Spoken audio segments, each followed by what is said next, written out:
Hello everybody, I'm forecaster Dustin Staples on this Sunday, wishing you a good day so far as we wrap up the weekend going into a new week. Of course, we're all talking about Aaron and its impacts, and there's other tropical disturbances out there right now. But I will say the majority of us did pretty good for Saturday, upper 80s, low 90s. Again, some of you stayed cool due to some rain yesterday that you did see, but overall today is going to be a nice day. The nicest of the long stretch we're going to see for quite some time here.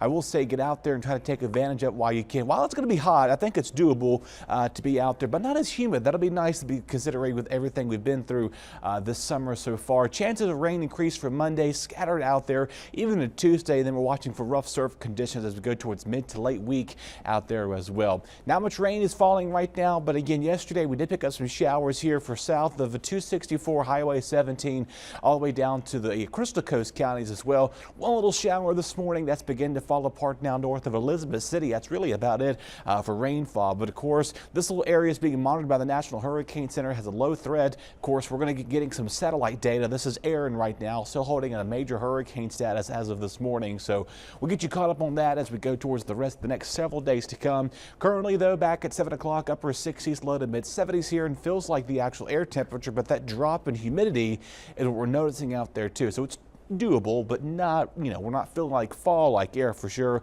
Winds also were not an issue early on this morning. Latest again early on, category 3 storm. This thing has just been fluctuating up between a 3 and a 4 once again, and may get close back to cat 5 later on tomorrow and Monday and Tuesday before it eventually starts to pass us by out to sea. This thing is going to race out to sea so quick. Again, it's by the time it gets to us, most of the dangerous concerns will be well off shoreline. Still watching for some rough conditions as we go towards Tuesday and Wednesday right now. See that between Bermuda and us here. Most of those wind gusts between about a 40, maybe 50 mile an hour, but you see most of the data has this moving out far out to sea here.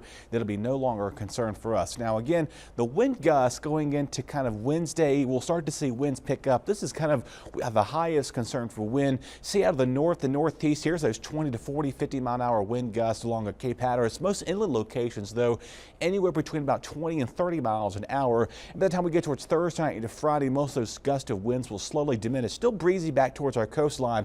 So again, it wouldn't surprise me if they have those high risk of rip currents continuing at least the rest of the week.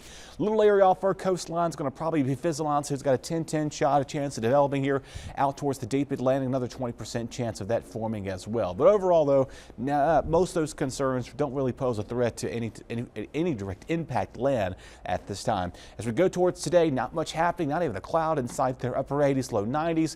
Quiet down tonight with some fair weather clouds moving back towards our northern counties.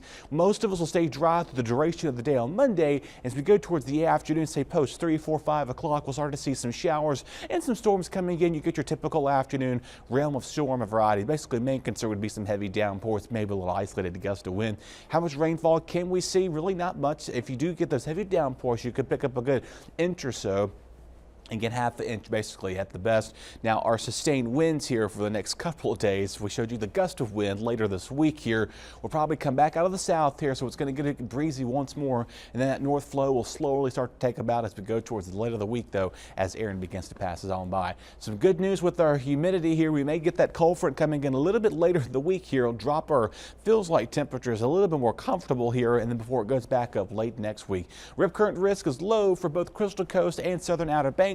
High risk of rip currents back towards our northern Outer Banks region. A medium risk of rip currents here rather as we go towards today. Most likely to be upgraded to a high risk of rip currents by the time we get towards later midweek here as rough surf begins to move on in there.